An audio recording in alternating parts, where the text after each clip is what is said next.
Hello, welcome to Dinner at a Show on the road. I'm Brian. Tanner couldn't make it, holidays and all. I just got out of a screening of La La Land over in my area. It's very hard to find a screening of it. I've heard so much about it, and so of course I wanted to check it out, and I was not disappointed at all. By far one of the year's best films. Oh my gosh. Oh, it was just so wonderful. And it wasn't what I expected at all. Like, I expected it to be a very artistic movie, but not the way that they did it, and just the message that they conveyed. I'll try and give you the kind of the basic rundown of it. Okay, so there's a girl named Mia. She's played by Emma Stone.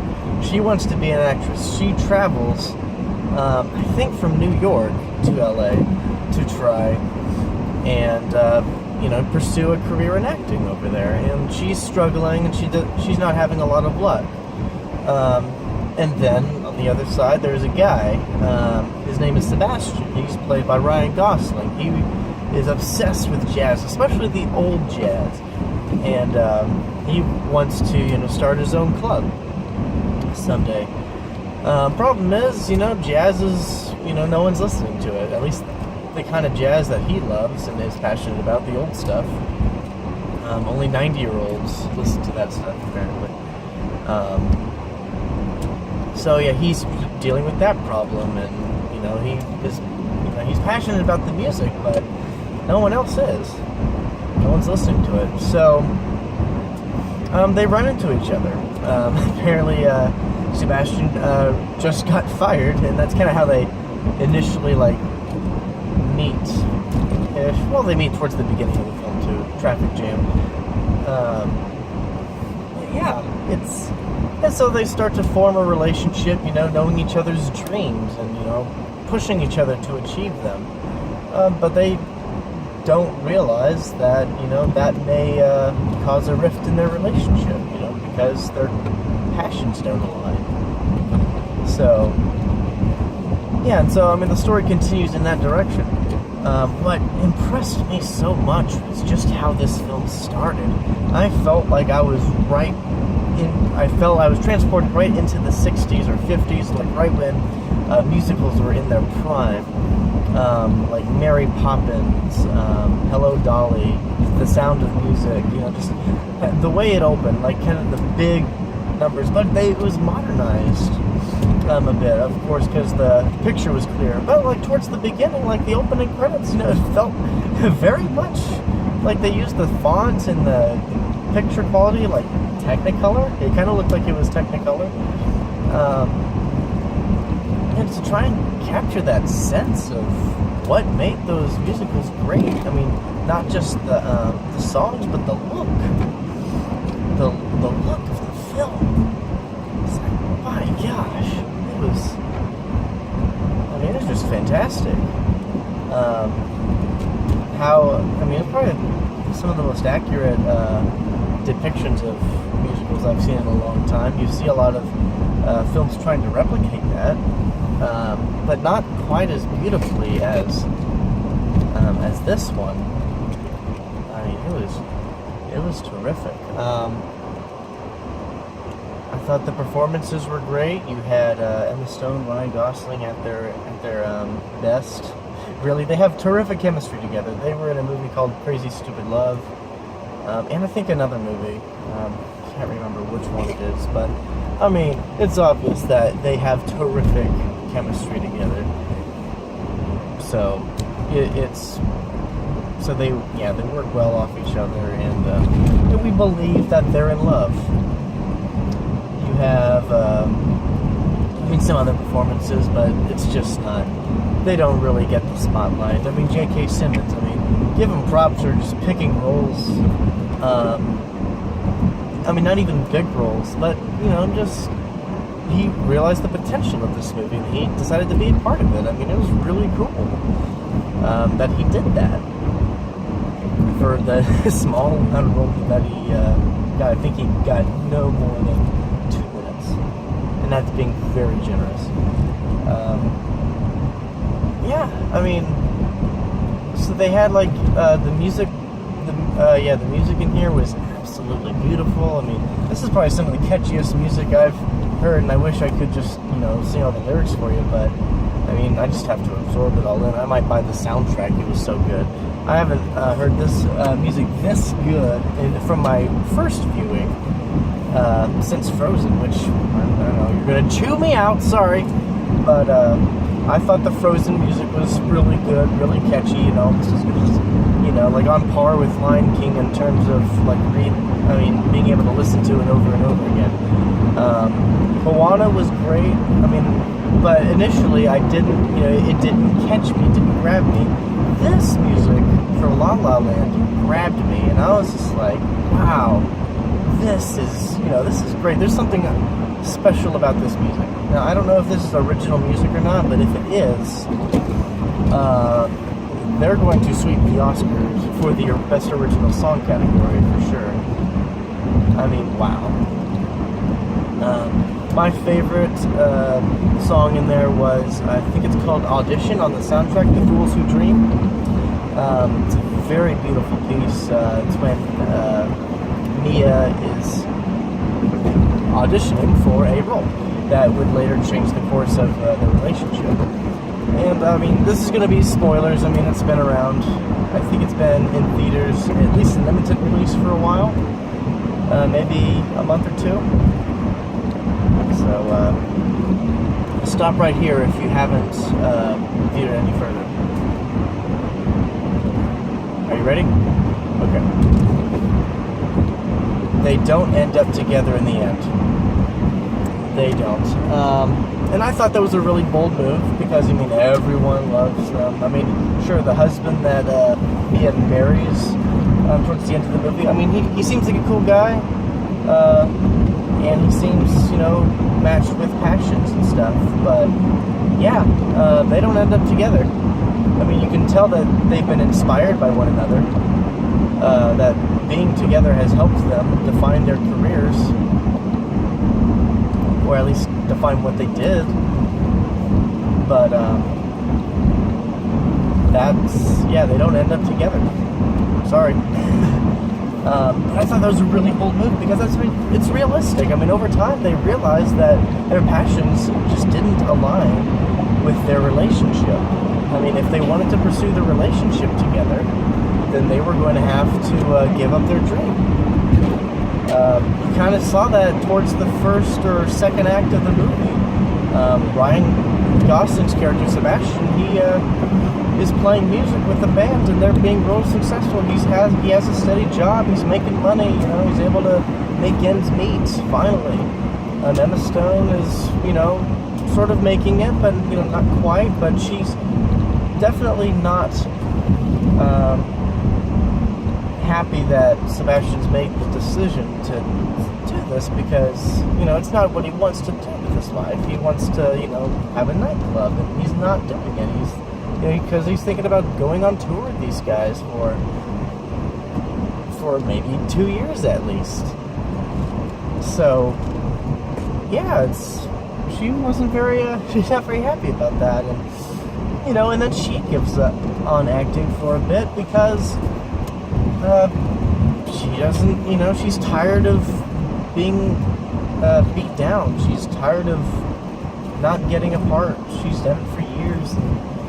Just nothing's coming up, so she just goes back to her parents. She's thinking about going back to school, but it was Sebastian that told her about the part where that "Fools Who Dream" song comes in. That changes the whole deal. I mean, he tells her about this role. He's like, "Hey, you got a call back! Isn't that exciting? You can finally pursue this." And when she's when she doesn't want to because she's tired of being hurt. He's like, why? Why do you not want to do this? This is what you wanted, and you have that chance. So the movie makes you ask, it's like, are you going to Like, how far are you willing to go to pursue your dream? Are you going to give something up that isn't necessarily bad? It's a good thing. I mean, they had a great relationship, good chemistry, and yeah, they realized that they probably weren't going to be together because Sebastian has a good thing going on at the jazz club, and then Mia, you know, she's going to be in Paris doing roles and stuff, and that was going to be 3 or 4 months.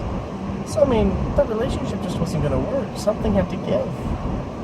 And towards the end, or the last sequence of the movie, they kind of show a montage of what life would have been like if, you know, they were together. But it just wasn't going to work out. I mean, they kind of show it like in the all happy, you know, it's like everything worked out their way. Like he gets his nightclub, she gets her roles. Yeah, it's just it was very interesting how that was. But then towards the end, it just shows Sebastian playing his piano again at his club,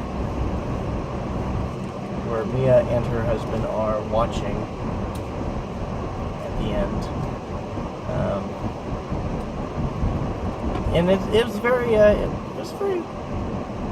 thought-provoking for me, because I mean, just to be honest, I mean, I've, you know, been in a relationship like that where, you know, we both had different passions. I was into film and she was into something else, and it just didn't work out. And yeah, I wish them all the best, and I'm trying to do what I love. So it's, yeah, so I mean, this stuff is applicable. It's very interesting. The name La La Land, I mean, it's kind of a play off of LA and just the city of dreams, you know, how people just go there to pursue their dreams, and, you know, a lot of people fail. And they have to do a reality check of whether they can do it or not. So, I mean, they had to do that in this movie, the main characters. So, yeah, this was a really good movie. I don't know if I mentioned, yeah, the sequences. There were a lot of dance sequences, kind of reminded me of White Christmas. And just a lot of old musicals where they had, like, just dance sequences everywhere. Yeah, White Christmas comes to mind because Danny Kaye and I forget his romantic interest in there. They have a couple of dance sequences together, or that movie's just filled with them. And this one has a few as well. And they're all very creative, very reminiscent of, yeah, musicals of old. Plays a huge homage to them while updating the genre. So I hope that this inspires other filmmakers to pursue musicals in this sense, this aspect. Because yeah, I think they did a really good job. I loved what they did with the lighting, because they did this a lot, where, you know, they just blacken or darken all the lights around them, but then put a spotlight onto the main characters when something important happens, whether they're doing a solo, or whether they're, you know, talking. So it was really cool. I mean, I loved what they did with it. The colors were so vibrant, beautiful, bright. I mean, tons of reds and greens and oranges and yellows. I mean, it was just, it felt very much like like the films that were shot in Technicolor. I just loved that. I think you guys will love this movie. Now, it ends on a bittersweet note, you know, because they don't end up together. But I think it's a good dose of reality, you know, that if you're going to pursue your dreams, you know, there are going to be sacrifices. And especially in relationships, I mean, if you find somebody that's going to stick with you, you know, and support you while you pursue your dream. I mean, that is awesome. That's fantastic, and never let them go because they're awesome. But yeah, they have passions too. You guys are both going to have passions, and you know, and you're both going to have to make sacrifices if you're going to be together. But if you're not willing to do that, then yeah, be prepared for it not to work out. It's just kind of a fact of life that this movie gives, and yeah, I mean, I'm not saying relationships are the only thing that you know suffer, because plenty of other things, you know, time, energy, you know, family. Yeah, but the movie just does a really good job at, you know, showing that, hey, pursuing your dreams is great, but this is going to happen as well. And we see that in the evolution of Mia and Sebastian's relationship. So I really enjoyed this movie. I really think that you'll love it as well. I'm going to give this movie a secret handshake. One of my favorite films of the year. Oh man. In just terms of artistic quality, I think my top 3 would probably be this one, Arrival, and Hacksaw Ridge. I've all given them a secret handshake rating. They're really good. Rogue One and Civil War were also fantastic movies that I really enjoyed watching and everything. But I think these movies, I don't know, they're just very smart. They were incredibly smart, and I think that this movie, La La Land, revitalized a genre that is a beautiful genre, and it's long been overdue that someone's, you know, been able to recreate what made these musicals wonderful and why they were such a big hit in their time. So that's all I got. I hope you guys have a wonderful day, and until next time, I'll see you at the movies.